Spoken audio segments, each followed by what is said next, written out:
Tes, tes. 1, 2. Masuk.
Good afternoon, distinguished professor, lecturer, research, and students from Indonesia and around the world.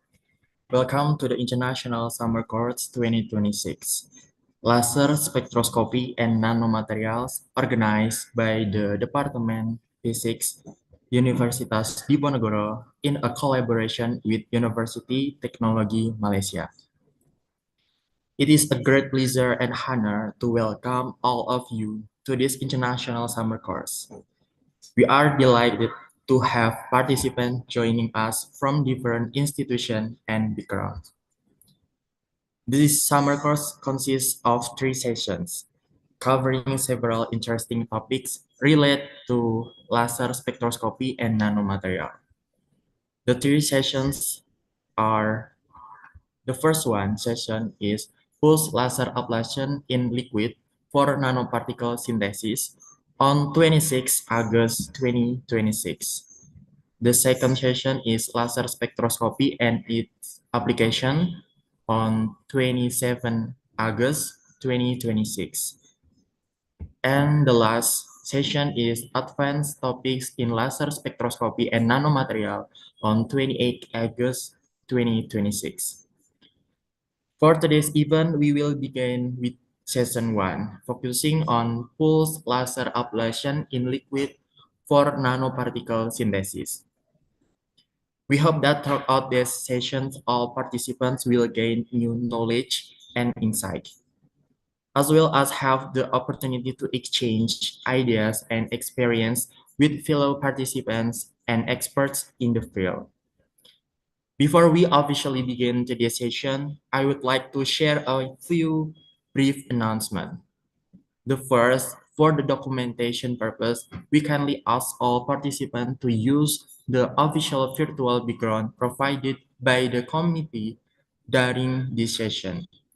The virtual background has been shared along with the session information, so please make sure it is applied before we proceed.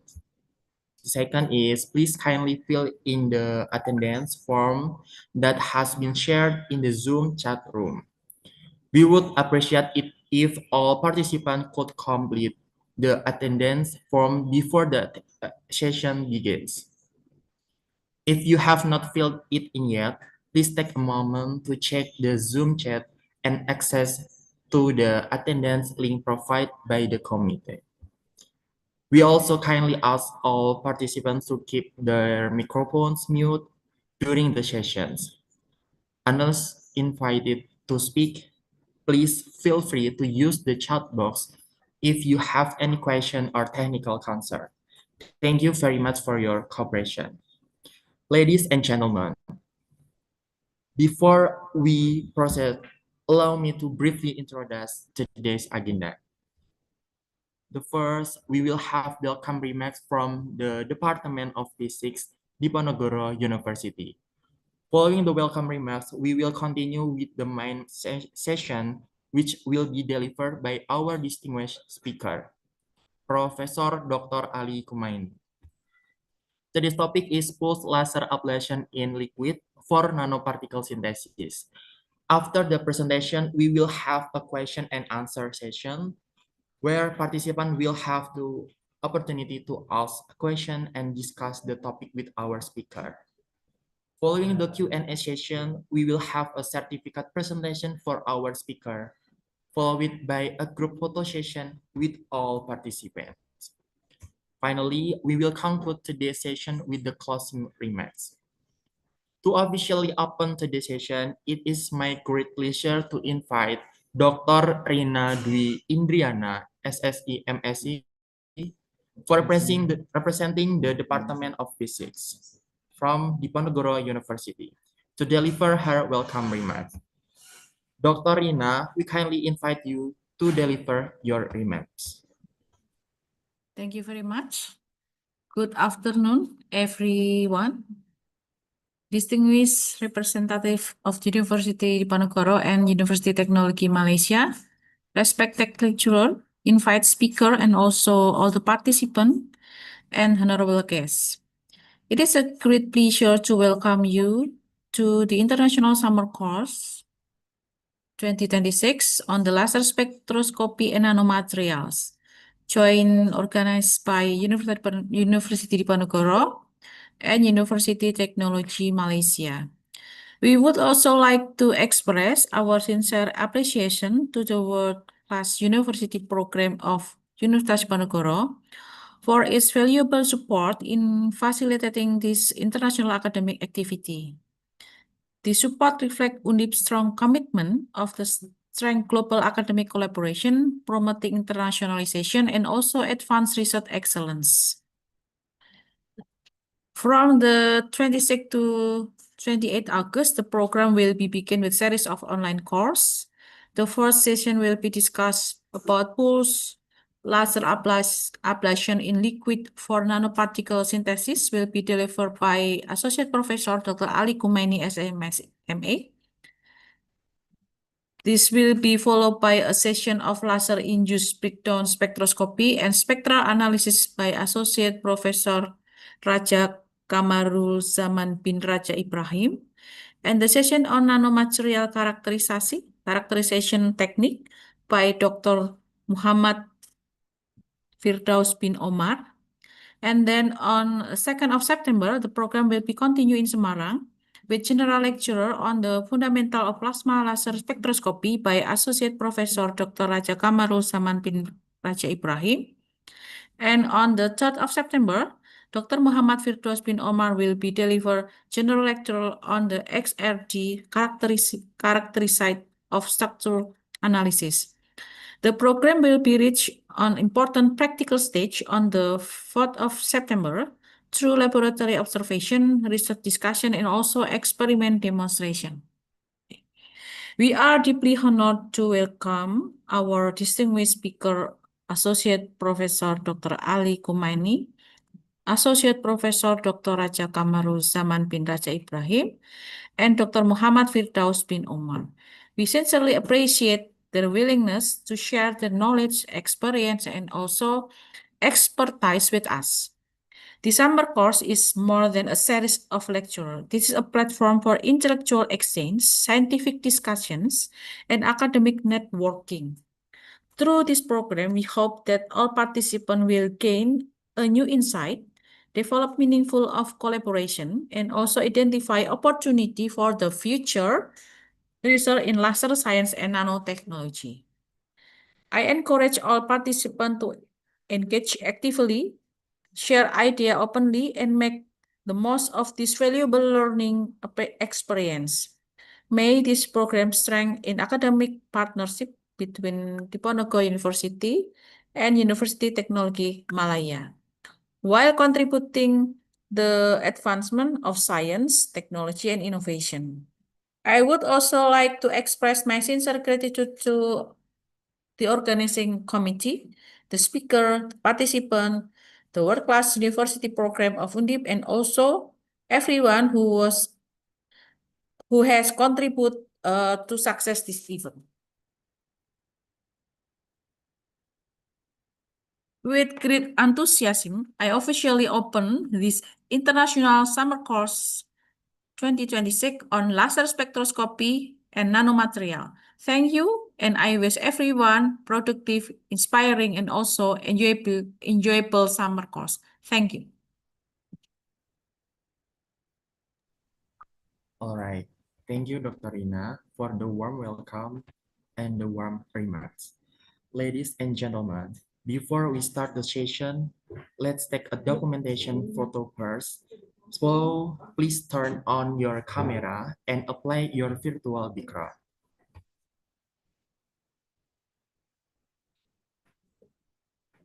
All right, everyone, please look at the camera. 1, 2, 3. Okay, one more. 1, 2, 3. Thank you, everyone. Ladies and gentlemen, we will now proceed to the main session of today's international summer course. Today's session will focus on pulse laser ablation in liquid, or PLAL, for nanoparticle synthesis. To guide us through today's session, I would like to invite our moderator, Dr. Suci Vaniandari, SPD MSI, to take over the session. Dr. Suci, we kindly invite you to take over the session. Okay, thank you, Mr. Randy. Bismillah, Assalamualaikum warahmatullahi wabarakatuh. Good afternoon, everyone. Distinguished speakers, respected lecturers and researchers, and of course, our dear students and participants. It is my great pleasure to welcome all of you to the International Summer Course 2026 on Laser Spectroscopy and Nanomaterials, a collaborative academic program between Universitas Diponegoro, Indonesia, and University Technology Malaysia. I am Suci Vaniandari, and I will be the moderator for today's session. We are very pleased to have this opportunity to learn and to exchange the knowledge about the fascinating applications of laser technology and spectroscopy in nanomaterials. Today's session will cover several important topics, including the fundamentals of plasma laser technology, pulse laser ablation in liquid or PLAL, for nanoparticle synthesis, laser-induced breakdown spectroscopy or LIBS, nanomaterial characterization techniques. And ladies and gentlemen, it is my great pleasure to introduce our distinguished speaker, Dr. Engineering Ali Humaini, Bachelor of Science, Master of Engineering. Dr. Ali is Associate Professor in the Department of Physics at Universitas Diponegoro, and Dr. Ali's research interests focus on the spectroscopy physics. As you can see, he completed his bachelor's degree in physics at Universitas Diponegoro, followed by his master's and doctor's degree in nuclear power and energy safety engineering at the University of Fukui, Japan.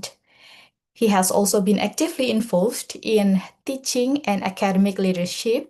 Among his current and recent responsibilities, he has served as the head of the research cluster of laser and advanced nanotechnology, the head of the radiation and medical physics study group, and since 2026, the head of the Department of Physics, Universitas Diponegoro.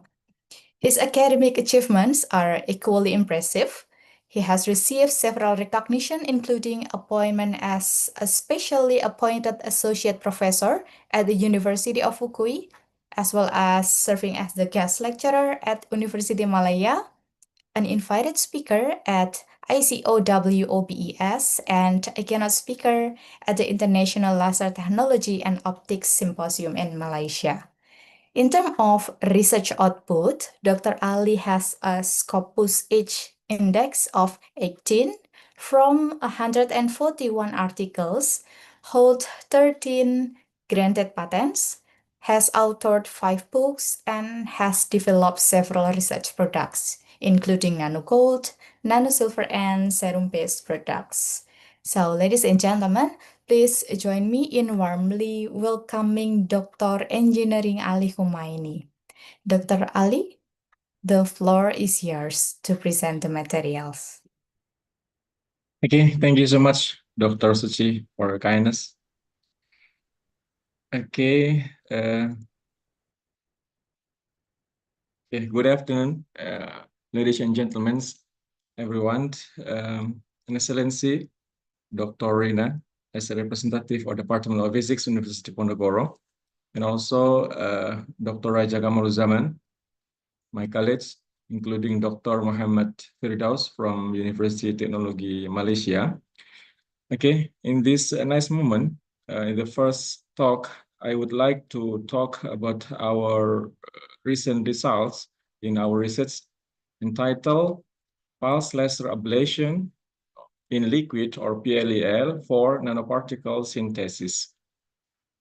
Okay, this is one technique, one of the techniques usually used to synthesize the nanoparticles, including other methods. Okay. There are several methods for nanoparticle synthesis. Yeah, we can clearly see here that including top-down approach and also bottom-up approach. Yeah.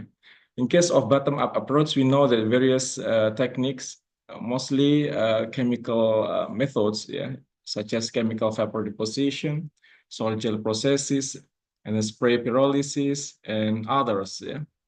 In other hand, for top-down approach, mostly using physical techniques such as laser ablation, mechanical milling ball, and then sputtering, electroexplosion, etc.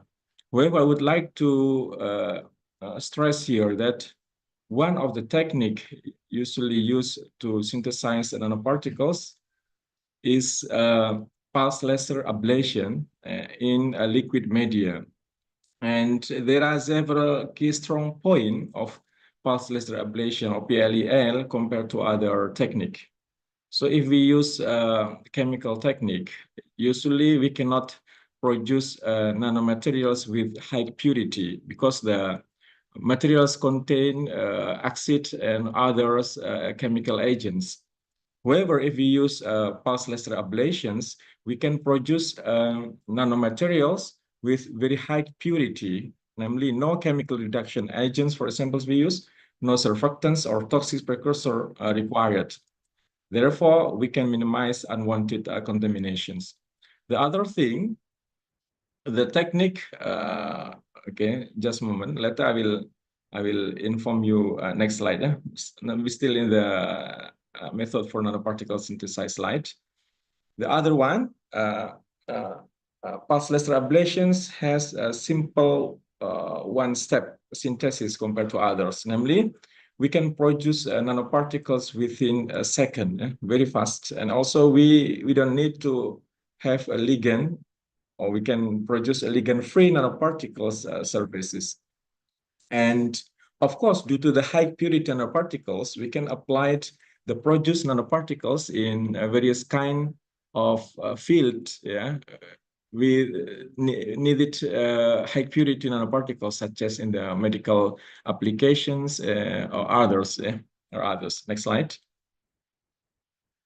This is the simple illustration of pulse laser ablation. When we focus high pulse laser on a material target, we can produce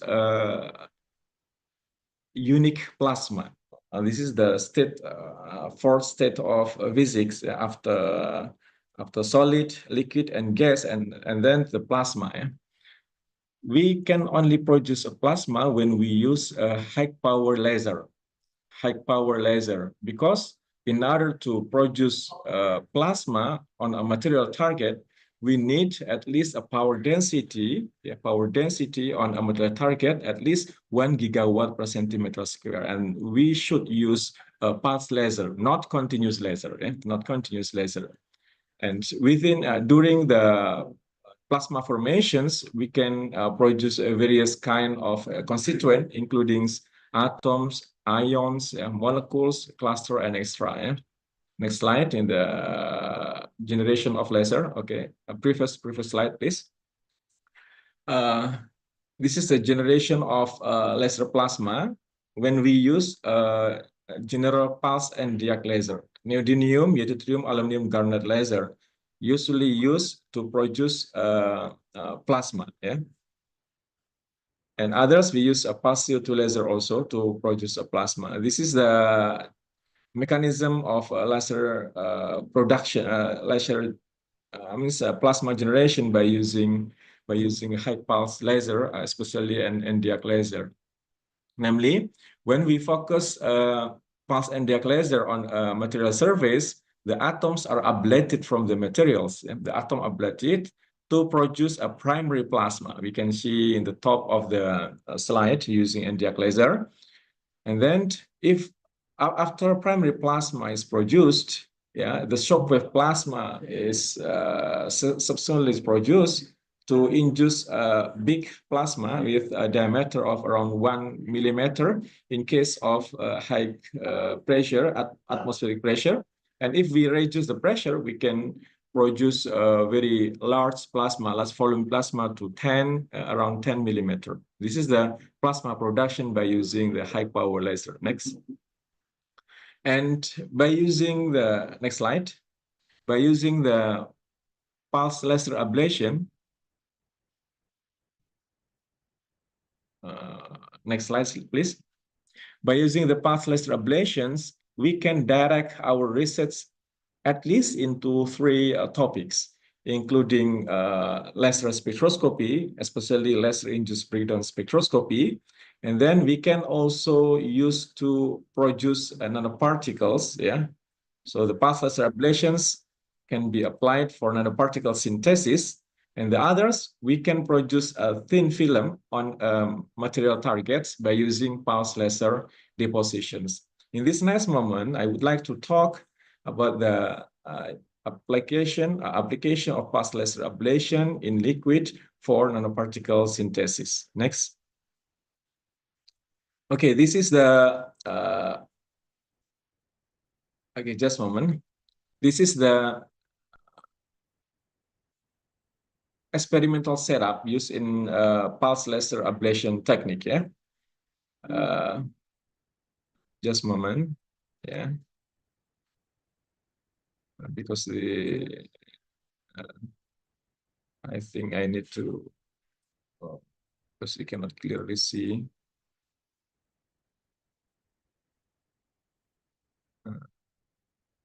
Okay. Okay, this is the pulse laser ablation method. When we focus pulse and diag laser on a material surface, especially metal plate such as high purity gold, high purity silver, high purity copper, and extra in a liquid media, we can produce plasma just on the surface, and then after few microseconds, we can produce nanoparticles distribute in the liquid media. Some advantages compared to other technique, namely the pulse laser ablation method can be used to produce nanoparticles with simple sample preparation. We don't need to make a tedious sample preparation, eco-friendly, and also high purity nanoparticles. This includes green synthesis in our method for synthesis of nanomaterials. And next, this is the setup, experimental setup used in our technique by focusing a pulse diag laser on this one example, titanium plate. Yeah. Titanium plate, we can produce plasma on the surface. Next. And this is the mechanism of nanoparticle production by laser ablation. As I mentioned before, that the previous mechanism, if we produce a plasma on ordinary atmosphere, but if we focus on, if we produce the plasma in a liquid, yeah, just on the material surface, when we focus a pulse laser, yeah, we can produce luminous plasma after 10 to minus 10 seconds, almost 10 nanosecond, yeah. And then after that, the plasma expands and formation of vapor layer. We can clearly see on the surface, on the outer of plasma region. This is the formation of vapor layer, yeah. After around 10 to minus 7 seconds or 0.01 nanosecond, almost after 1 millisecond, after 1 microsecond, the plasma itself collapse and release the nanoparticles into bubbles, yeah. So almost after millisecond, yeah. After microsecond to millisecond, we can produce nanoparticles. So these nanoparticles then distribute in a liquid media, yeah, distribute in the liquid media to produce colloidal nanoparticles. This is very interesting, because when we produce the plasma, for example, in aqueous, in deionized water, for example, this is transparent color. After plasma production, the color will change to a specific resonance line, yeah, a specific response. For example, if we produce colloidal gold nanoparticles, the transparent color will change to a red color. Yeah? We can clearly see this is the next slide, please. This during our synthesis of gold nanomaterials, yeah. Please, okay, we can start this production of gold nanomaterials by using high power laser, yeah, by using PLAL technique. Namely, after few seconds, a few minutes, we can produce colloidal gold nanoparticles by changing the color from transparent color to red color. This is the specific unique of gold nanoparticles, and its metal particles has different unique color. For example, if we produce copper nanoparticles, and then we will have green colloidal nanoparticles. If we produce silver nanoparticles, we will produce a yellow color of liquid in the colloidal nanoparticles. Next. Yeah. Okay. Some applications, yeah, of nanomaterials produced by using PLL technique in our study, including as an antibacterial agent, and then as a photocatalyst, and also as a contrast agent of CT scan, yeah, using computed tomography scan. And I would like to describe some applications of our study, recent study, yeah, including antibacterial agents, photocatalysts, and also CT contrast agent. As an antibacterial agents, we know that the importance of antibacterial agents, including in preventing healthcare-associated infections and protecting wounds, maintaining food safety, and also support clean water and hygienic services. Yeah. This is the importance of antibacterial agents. And next, by using nanomaterials, especially metal nanoparticles such as silver, yeah, and gold nanoparticles, yeah, we can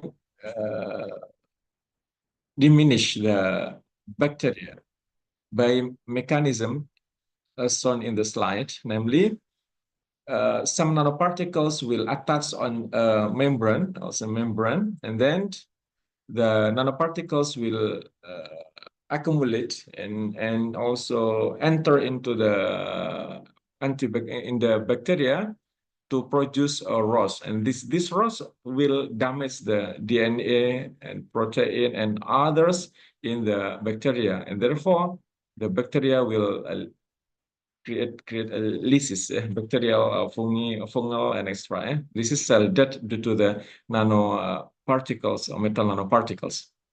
First, I would like to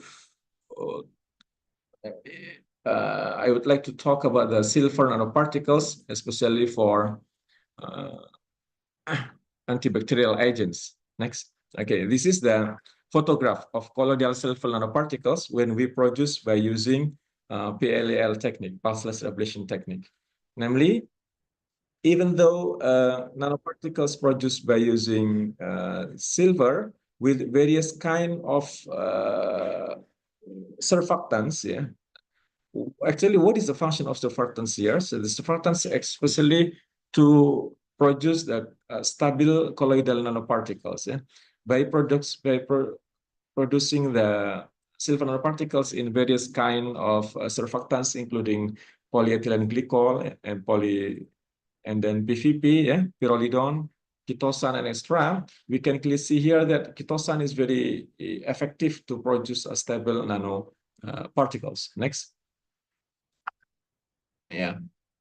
And then this is the TEM, TEM, yeah, TEM image obtained from silver nanoparticles, yeah, silver nanoparticles with a surfactants of PVP and PEG, yeah, polyphenol pyrrolidone, polyethylene glycol, and chitosan. We can clearly see here that in case of polyphenol pyrrolidone, we can produce very good nanoparticles, almost stable nanoparticles, and quite small, yeah, small with diameter of around 10 nanometers. Compared to PEG and chitosan, PVP is much better, yeah, in case of to produce a uniform size, yeah, uniform size of silver nanoparticles. Yeah. And PV polymers have a smaller aggregate ability than others, resulting in more small particle sizes. If the particles are agglomerated, it will produce large size nanoparticles. It means that the agglomeration process takes place much more in chitosan and PEG compared to the case of PVP, polyphenol pyrrolidone. Next. And this is UV spectra of silver nanoparticles. And we know that silver nanoparticles have a single plasmon resonance line at around 4 to 2 nanometer. Yeah. 420 nanometer, 420 nanometer. And then we can clearly see here that with various kind of the functionalized silver nanomaterials, we can produce significant silver nanoparticles. Blue line, blue lines is silver nanoparticles by PVP, polyvinyl pyridine, in the PVP medium. And also the wavelength itself, we can see that the wavelength will shift to 408, 420 to 408. It means that if the wavelength is much shorter, the particle size itself will be smaller. Next. And we have applied silver nanoparticle as an antibacterial agent, especially for specific bacteria, Escherichia coli and Staphylococcus aureus. Almost in E. coli bacteria, 100% after 30 to 60 seconds. Very fast and also very effective. Even though the silver nanoparticles only contain 10 ppm concentration, part per million concentrations. This is very interesting. Why? Because if we use alcohol, for example, we need almost 70% in order to kill the bacteria. However, if we use silver nanoparticles, we kill almost 100% within only 60 seconds with 10 parts per million, 10 ppm silver nanomaterials. This is very important. Therefore, we applied silver nanoparticle mostly as an antibacterial agent, especially for a specific purpose without alcohol. Next. The other one, we also applied, we also produce titanium oxide nanoparticles as an antibacterial agent. We have published this paper in Q2 and we can clear here that, just a moment. This is a photograph, photograph of colloidal nanoparticles, colloidal titanium oxide nanoparticles, with different medium, in water, especially deionized water, and also in other medium, CMC, carboxymethyl cellulose. And we can clearly see here that in case of DI water, deionized water, the titanium oxide nanoparticles soon will agglomerate and then will precipitate just on the bottom of the bottle. However, in case of CMC, we can produce much stable. It means that the nanoparticles can distribute in the liquid media with a quite long time compared to the case of DI water. Next. This is the UV spectra of titanium oxide nanoparticles when we produce in DI water, deionized water, and CMC 0.2% CMC. We can see that in case of CMC, we can produce much more higher concentrations, with red color compared to the case of TiO2 in DI water, or in case of CMC 0.2% itself. Next. And this is the same image by using a scanning electron microscope. We can clearly see here that the morphology of titanium oxide nanoparticles produced by using pulse laser ablation. Most of the nanoparticles produced by using PLAL technique has a spherical shape. We can see very spherical shape, even we produce in DI water and CMC. And we can distinguish here, in case of CMC, the nanoparticles has smaller particle compared to DI water. It means that in case of DI water, titanium oxide easily agglomerate, and after agglomeration, then precipitate. it's not easy to produce stable nanomaterials to stable colloidal nanomaterials in a liquid medium, especially in DI water. However, in case of CMC, the size is very small, compared to the case of titanium, and also, the stabilization is much better compared to the case of DI water. Next. And this is the FTIR spectra. We can clearly see here that various molecular band, including OH, COO, and CC. Also, titanium oxide, we can see at around 600, 500, 590 centimeter minus 1 with number. This is the specific characteristic of titanium oxide. It means that we can produce titanium oxide nanomaterials by using our technique of PLEL. Next. And this is the concentration, various concentration produced by using our technique. We intentionally produce a various concentration to be applied for antibacterial agent using a disk diffusion method. Next. And this is the disk diffusion method.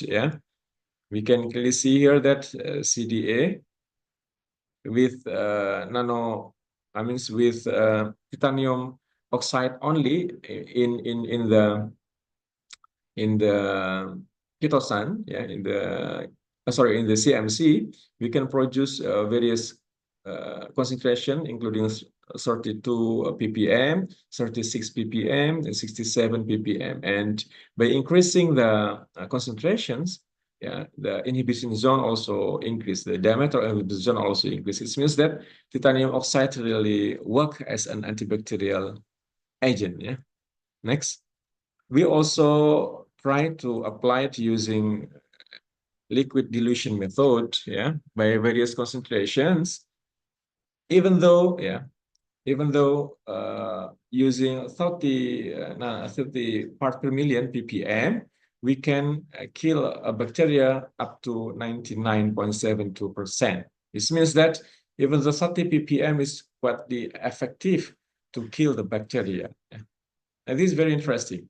At least we produce silver nanoparticles in various liquid media, and also titanium oxide nanoparticles in CMC as an antibacterial agent. Okay, the other applications of nanoparticles produced by using PLEL is as a photocatalyst. Namely, we produce bismuth doped titanium oxide. Titanium oxide doped by the bismuth oxide nanoparticles to enhance photocatalytic performance through band gap engineering. You know that most of people use titanium oxide and zinc oxide as a photocatalyst, and some of them try to engineer the nanoparticles by doping some metal oxide in order to obtain the better efficiency. Okay, and then you know that titanium oxide is robust, but rapid charge recombination limit photocatalysis. Very fast to make a recombination between electron and holes, and therefore we need to engineer the band gap of the materials. And in this case, you know that pristine titanium oxide has this is general band gap, around 3.2 electron volts, confined strong absorption mainly to UV wavelength. By doping strategy, we introduce impurity. In this case, we introduce bismuth oxide as an impurity in order to change the band gap. Next. Okay. And then we applied the nanomaterials. We applied nanomaterials as a photocatalyst by using pre-doped pellet, one liquid medium, and direct performance test. And then next. Okay, first we we test the photocatalytic activity of titanium oxide doped by using bismuth oxide. Yeah.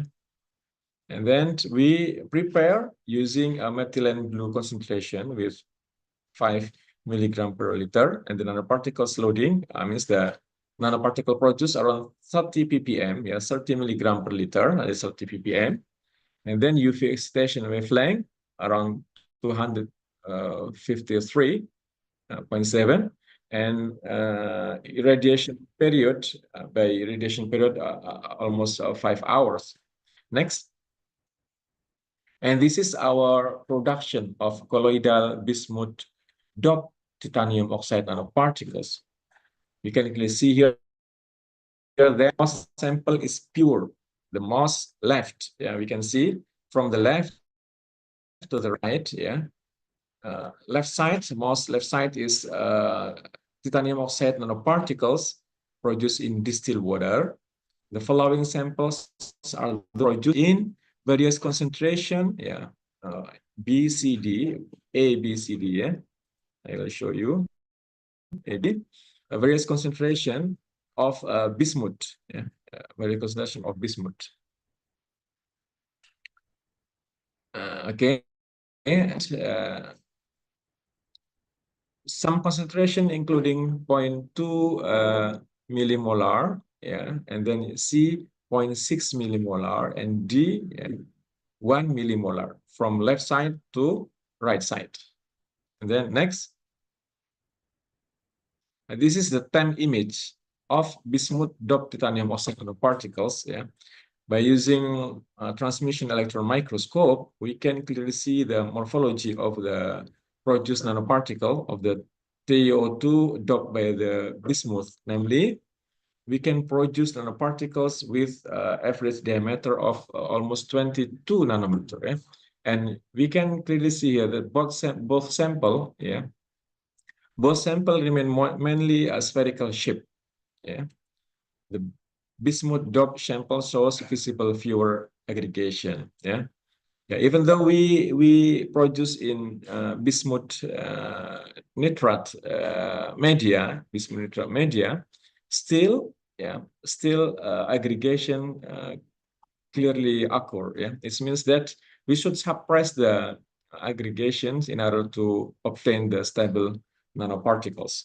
Next. And this is the zeta potential of bismuth doped titanium oxide nanoparticles. Yeah, the value of zeta potential is known to be responsible for the stability and absorption properties of nanoparticles. We can see here in the figure, yeah, pure titanium oxide nanoparticles that were synthesized through our PLEL technique. Yeah. And then we obtain the zeta potential is around 19.1 millivolt. Yeah. And bismuth modification, in case of high purity titanium oxide nanoparticles, the zeta potential itself minus 19.1 millivolt, while when we top the titanium oxide nanoparticles by using bismuth impurity, we can enhance the zeta potential to 66.8 millivolt. These very nice results we obtain. Next.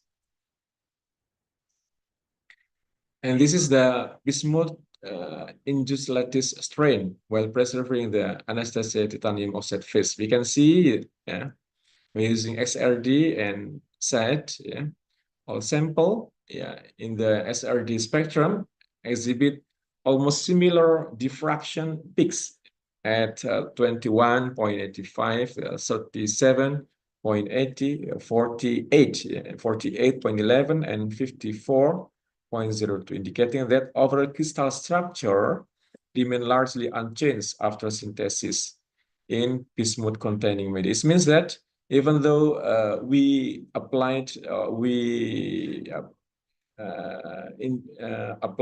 bismuth nitrate as an impurity, almost no change of crystal. You can still produce the good, very nice crystal of titanium oxide doped by bismuth, even by doped by bismuth. Okay, next. And this is the Fourier transform infrared FTIR data of the titanium oxide, high purity titanium oxide, and titanium oxide doped by using bismuth oxide. Yeah, we can see here that both including pure titanium oxide and also modified titanium oxide were allowed to evaporate on glass slide and straw. And this technique almost the same condition, only we can see the serious change around 1,500 centimeter minus 1. This is very interesting data to the also from 500 to 1,500 we can see the titanium oxide enhanced after we applied bismuth as an impurity. Next. And this is UV-Vis data. Bismuth doping narrows the optical band gap. This is very interesting results that when we dope titanium oxide nanoparticles by using bismuth, we can narrower. We can make a narrower optical band gap from 2.3 electron volt to 1.77 electron volts. Means that bismuth can effectively be used to narrowing the band gap, and it means that the excitation process can take place much effectively compared to the case of titanium oxide with high purity. Okay, next. And then we applied as a photocatalyst using methylene blue, using methylene blue, using a titanium oxide, high purity titanium oxide A, and bismuth doped titanium oxide. And we can clearly see here that after 5 hours UV light irradiations, almost 57 in case of high purity titanium oxide degradation.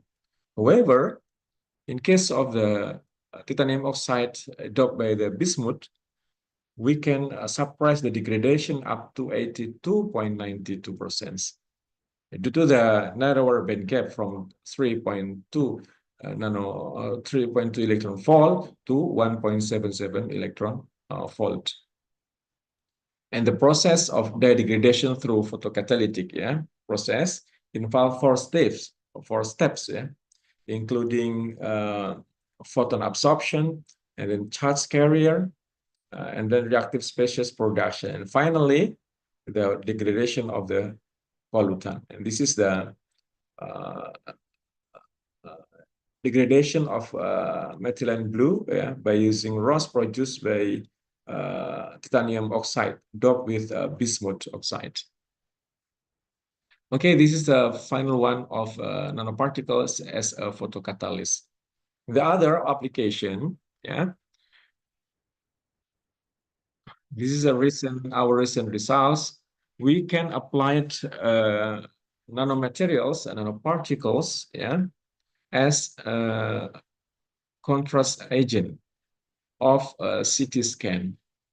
We know that in case of CT scan, computed tomography scan, we need a contrast agent to enhance the photograph, to enhance the photograph of the result. And usually, the contrast agent used is iodine or materials-based iodine, such as iohexol, for example. In this nice moment, we would like to introduce nanomaterials, as a contrast agent by using PT oxide or platinum oxide, doped with bismuth nanoparticles and then coated with chitosan. We know that CT need stronger contrast at a lower injected dose.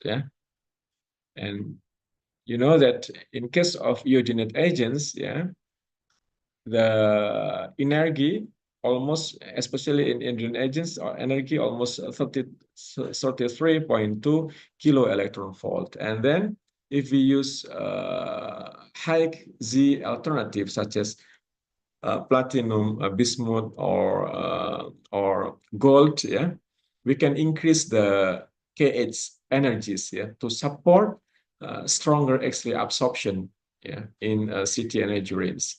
It means that, sorry, just 1 minute.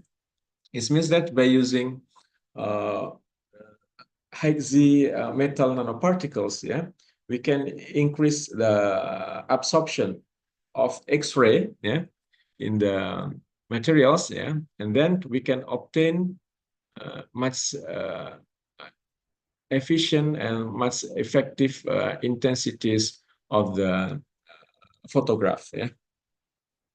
Next,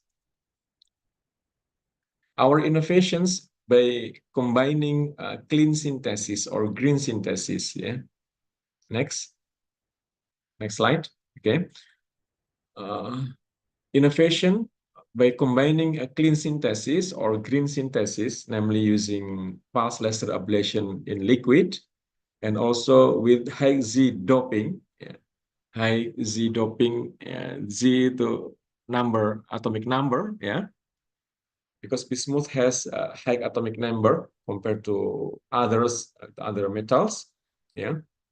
And also we combine with good colloidal stability by using chitosan coating, yeah. So we have three novelty here, namely by applying green synthesis technique of PLAL, pulse laser ablation in liquid, and then by using platinum nanomaterials, yeah, because platinum has high Z atomic number, yeah, and then we intentionally dope platinum nanoparticles using bismuth oxide, yeah, and after that we coated, yeah, we coated produce nanoparticle by using chitosan in order to obtain good stability of nanoparticles. And we can clearly see here that bismuth rise effective attenuation. Chitosan keeps the enhanced signal spatially uniform. Next.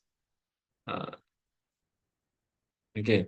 And this is the technique used in vitro condition, yeah, for in vitro application as a contrast agent.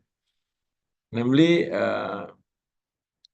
we evaluated our contrast agent by using GA Medical System LLC CT scanner.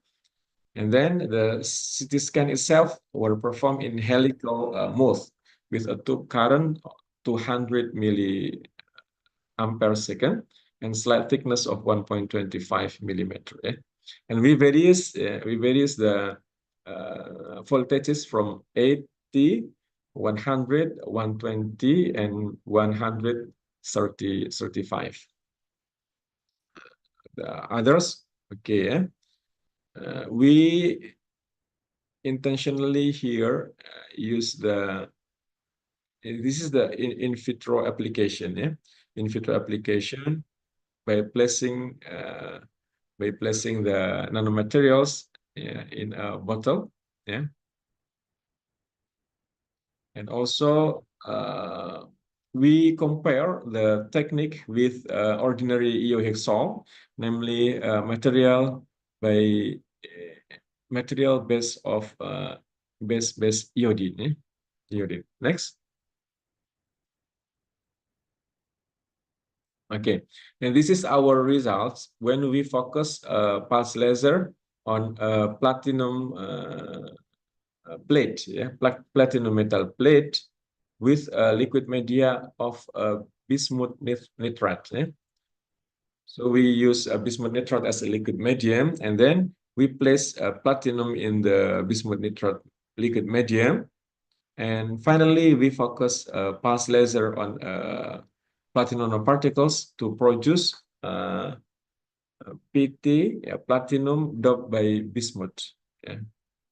And by using this calculation technique, we obtain that the number of laser pulse, yeah, strongly related with the change of mass.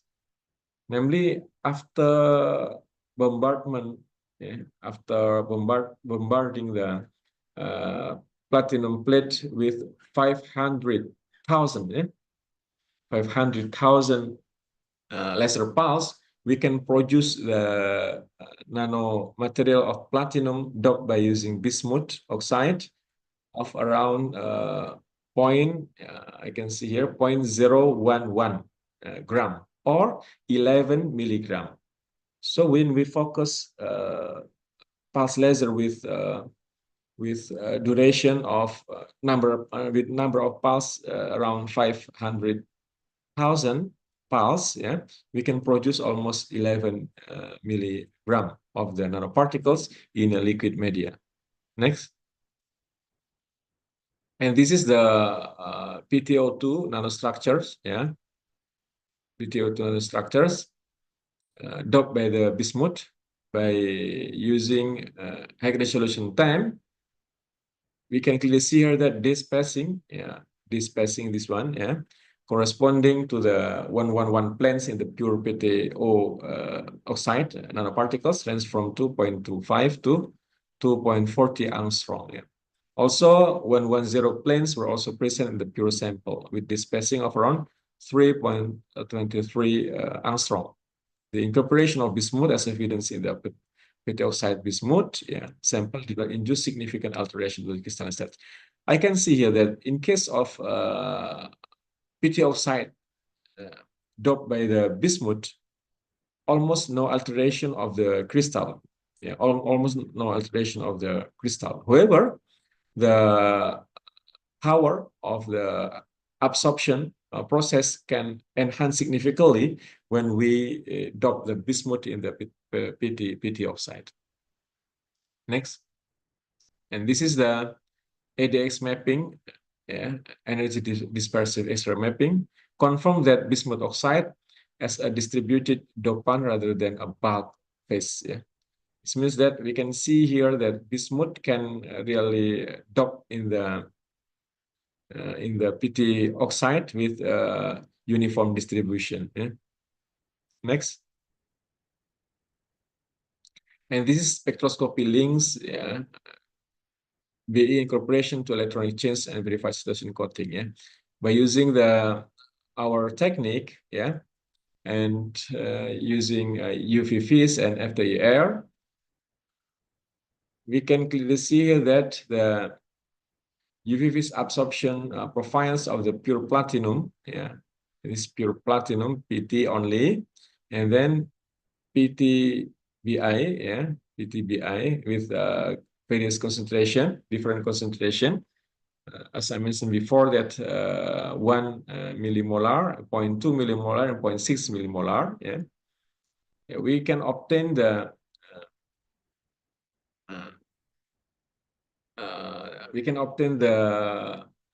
peak of the wavelength of around 300, yeah, 320 nanometers, and also 230 nanometers. Yeah. And also the FTIR's signature, we can see here that almost the same in case of nanoparticles, PT nanoparticles doped by BI with a lower concentration. However, with high concentration, significantly change red color, red color, due to the BE incorporation in PTBI, in PT oxide. Next. And final one, this is a PT oxide, yeah, doped by bismuth oxide, delivers stronger CT contrast. Hans-Phi unit, you know that in case of PT oxide incorporate doping by BI, bismuth, we can obtain the Hans-Phi unit numbers of 72.21 compared to iohexol, namely contrast agents based iodine, significantly enhance of the contrast, yeah, we obtain almost 12 times compared to the case of the dilute iohexol. However, also if we compare with pure PTO2, our BE PTO2 can enhance almost 35% contrast compared to the case of pure PTO2. Next. And this is the PT oxide doping by BI. It can increase effective attenuation, and then ketosan itself will preserve uniformity and stability. Namely, the nanoparticles can distribute uniformly in the liquid media so that we can produce a good stability of PTBI nanomaterials, not easily agglomerate. And then final one, we also study in vivo. We'll study in vivo analysis. Next. Okay, this is the data. By using mesh. And various mesh after baseline. It means no injection of PTBI. 0 minute. It means the just after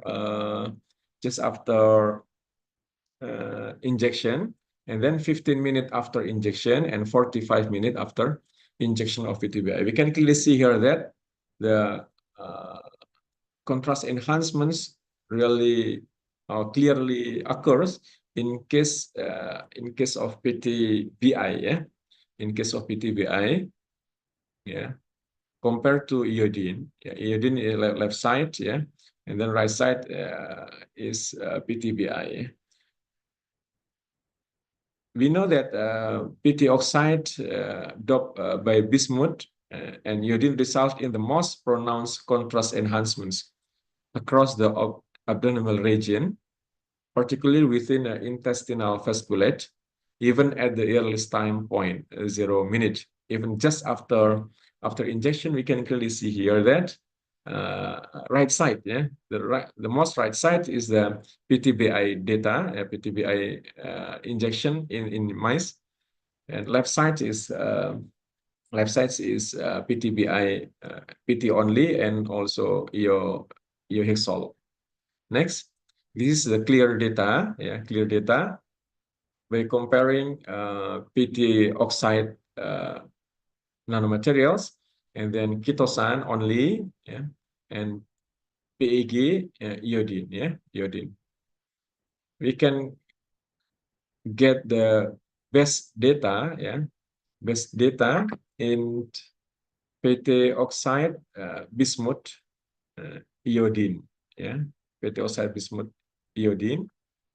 It means that iodine we applied as a liquid medium, as a stabilizer, including to enhance the agent, to enhance the contrast.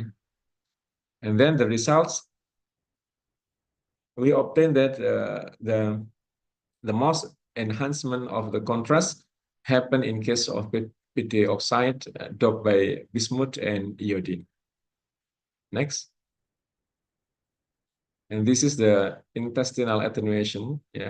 Just we show the data by using PT oxide bismuth in iodine liquid medium and PEG liquid medium, ketosan medium.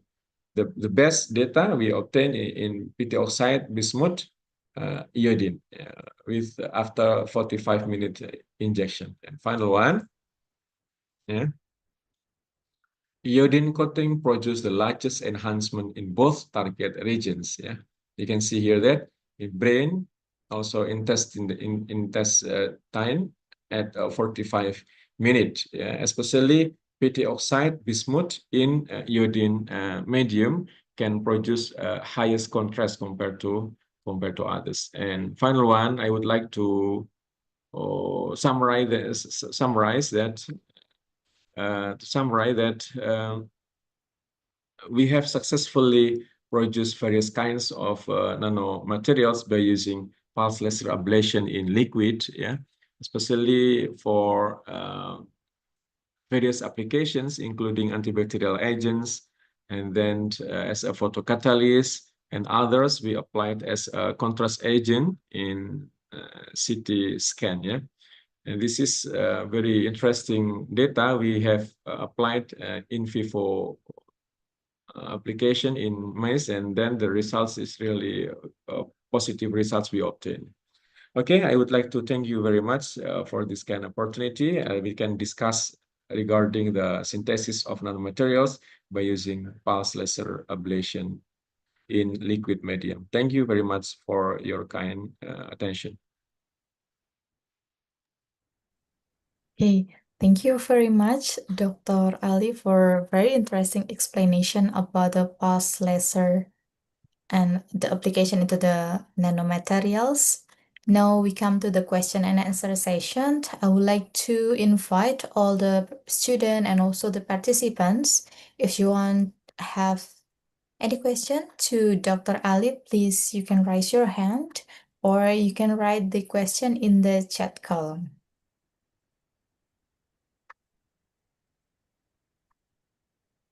I believe that the participants are gaining many valuable insights into the principle, also the application of the PLAL techniques. So please, everyone who want to have a question,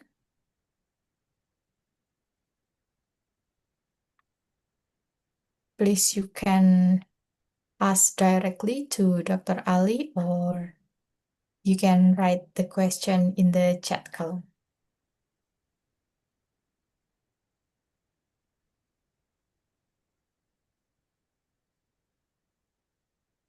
Okay, we have one question here, Dr. Ali, in the chat column from, I'm sorry, is it from Rabia Tasaduk?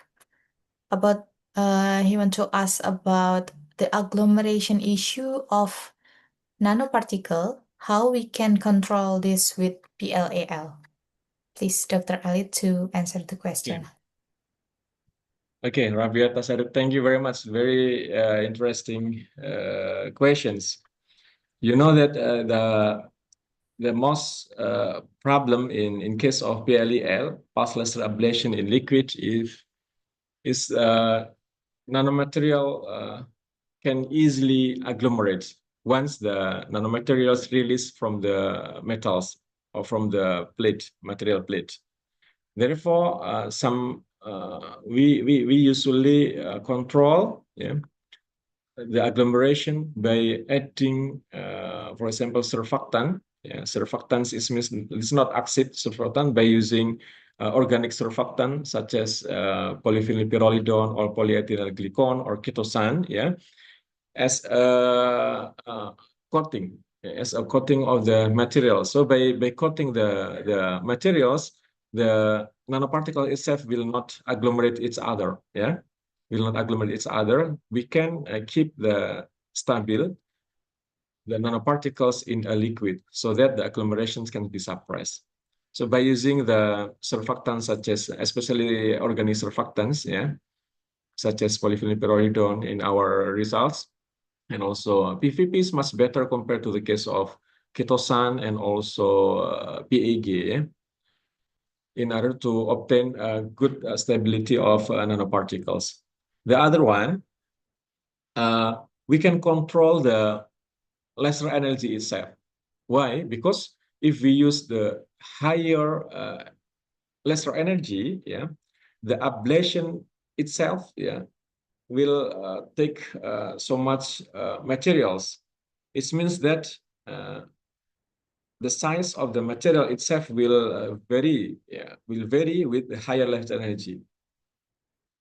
With increasing the laser energy, the variation of the particle size will significantly vary with large variations. It means that if we applied high power laser with higher energy, it is not good to produce uniform and good stability nanoparticles. Therefore, we should also control laser energy, in order to produce uniform and stable nanoparticles. The other one, including surfactant, laser energy, and other one. This is a very important one. We should rotate. We should rotate the sample or material target. In order to obtain a new position of laser bombardment on a material. This is very important. Why? Because if the metal target or metal plate will not rotate, the crater or a small hole will be produced by using laser in the same position. If the small hole produced on a material, small hole or crater produced on the surface,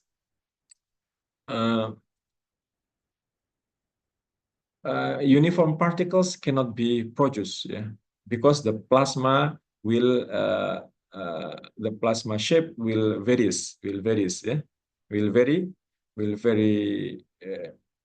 Plasma itself will not produce uniformly when the material itself will not be rotated. This is very important.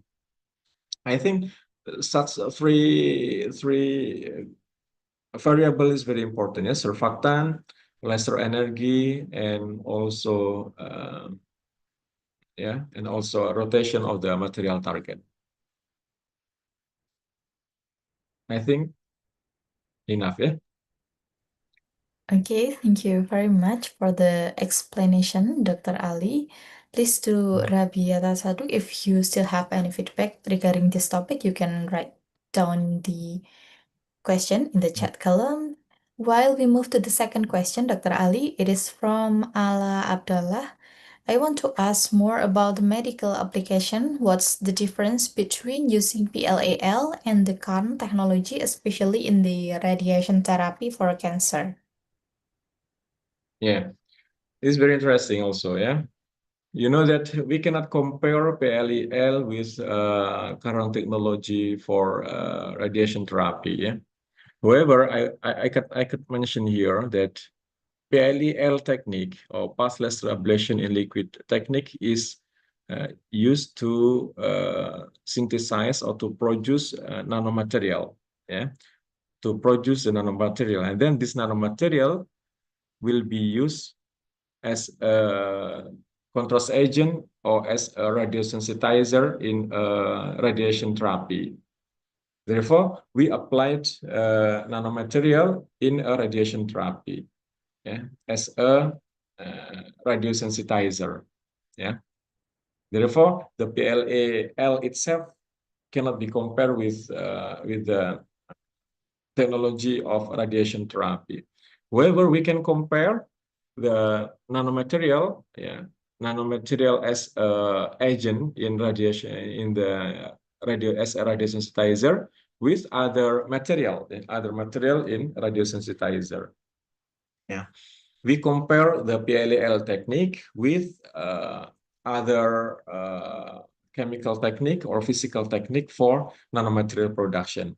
We also can compare application of nanomaterials and other materials as a agent for radiation therapy. This is the equal comparison. As I mentioned in our talk in the earlier, that in case of nanomaterial produced by using PLAL, we can synthesize the nanomaterial with very high purity. This is the most important one for application of for medical application, medical application or biomedical application. Why? Because if we use chemical technique, we cannot easily produce nanomaterials with high purity due to the contamination of the chemical agents, including acid and also other trace element in chemical agents. Therefore, I think the nanomaterials using PLL techniques is much better, especially for application in medical and also in biomedical application. Another one, if we compare nanomaterials with other material as a radiosensitizer, yeah, in the therapy for cancer, of course, the nanomaterial itself now still on progress as establishing material for radiation therapy. Some material have been applied as a radiosensitizer, yeah, and as a standard now, yeah, including iohexol, iodine, this as a standard.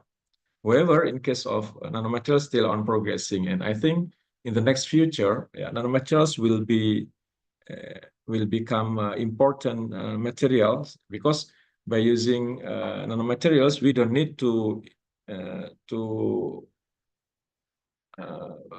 inject the material with high concentration in our body. Yeah, this is very important for next application in biomedic.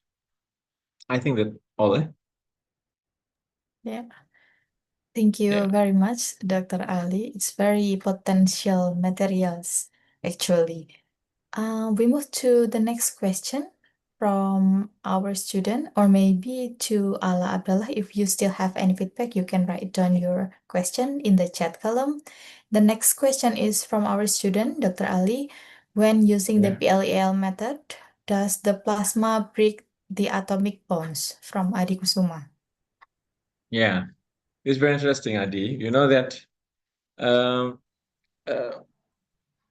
in case of plasma laser ablation in liquid, or not only in liquid, even in atmosphere, of course, the plasma will break molecules, yeah?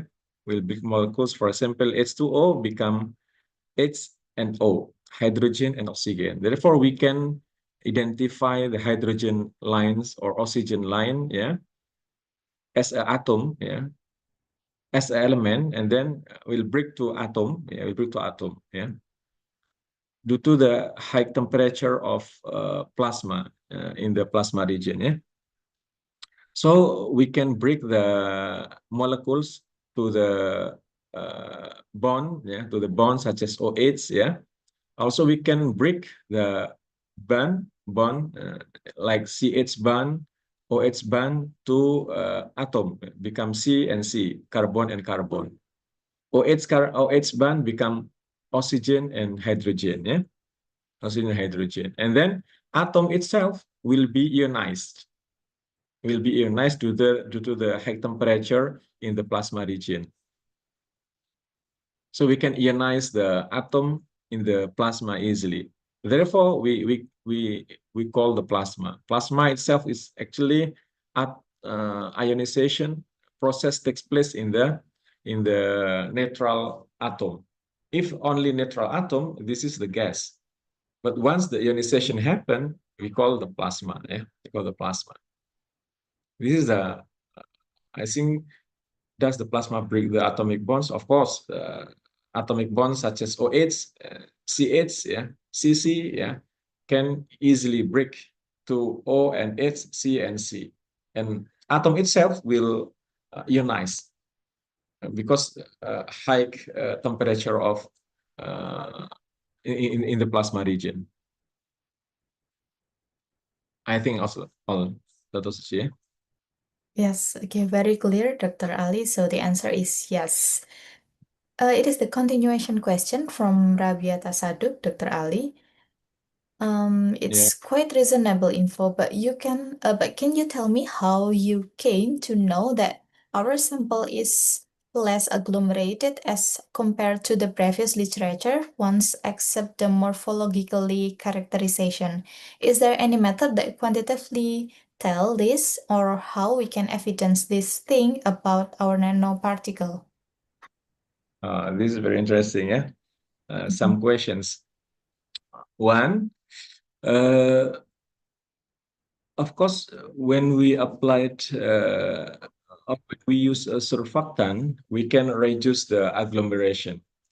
How to know that agglomerations is really reduced by using surfactant? Yeah, we can first we can characterize the sample by using TEM, for example, transmission electron microscope, in order to know the morphology, how the nanoparticles stable, how nanoparticles coated by the surfactant. In fact, when we applied surfactant, when we apply the surfactant such as polyphenol pyrrolidone or polyethylene glycol or ketosan, our nanoparticles is much smaller size, and also keep a good uniform size. Yeah. It means that surfactant itself effectively work to coat the nanoparticles, so that the nanoparticles cannot agglomerate each other, compared to the case of nanoparticles produced in DI water. Therefore, we intentionally engineer some nanoparticles by using specific surfactants in order to suppress the agglomeration. And quantitatively, actually, in order to know the concentration, I don't know exactly, what meaning the quantitative data, but quantitative concentration, of course, not so difficult. We can quantify produce nanoparticle by using, for example, AAS technique, atomic absorption spectroscopy technique, or by using inductively coupled plasma optical emission spectroscopy, in order to get the concentration of nanoparticles, quantitatively. In order to know the agglomeration, we also, by using a simple what is the technique name? Simple characterization, we know the uniformity of particle size, using PSA, particle size analyzer. Even using PSA, sorry, even using PSA, particle size analyzer, we can clearly see the uniformity of the produced nanoparticles. By knowing this one, we can conclude that agglomerations will be reduced when we add surfactant with some concentration. I think that's all, Dr. Susi. Yes, thank you very much for the answer, Dr. Ali. And for Rabi, okay, thank you, Prof. Yes, it's already clear, I think, from Rabia Tasaduk. We still have several times. So for all the participants, if you still have any queries about the topic, the very interesting topic today, we are very pleased to welcome you to ask your question to Dr. Ali. Or maybe you want to ask directly. We are so happy to welcome you if you want to ask and turn on your video.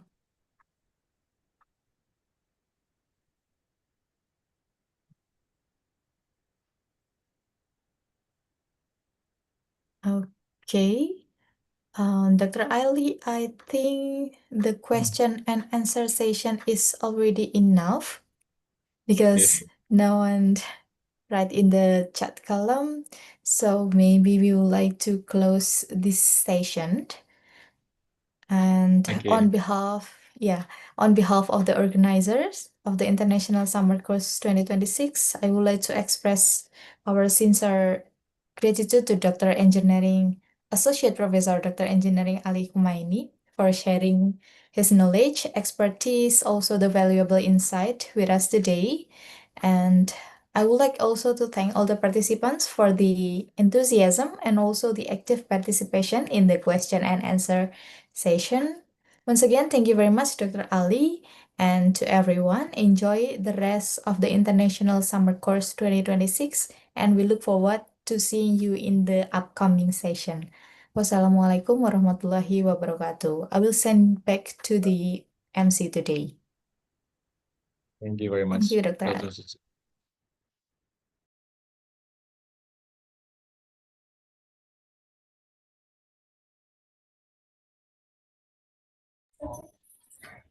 All right. Thank you very much to our moderator, Dr. Suci Faniandari, SPD MSI, and to our distinguished speaker, Professor Dr. Ali Kumaini, for the insightful presentation and engaging discussion. We hope that today's session has provided valuable knowledge and new insight into pulse, laser ablation, and liquid for nanoparticle synthesis. We will now proceed to the certificates presentation for our speaker. Ladies and gentlemen, as a token of our appreciation for his valuable contribution to this international common course, we would like to present a certificate to our distinguished speaker, Professor Dr. Ali Kumaini.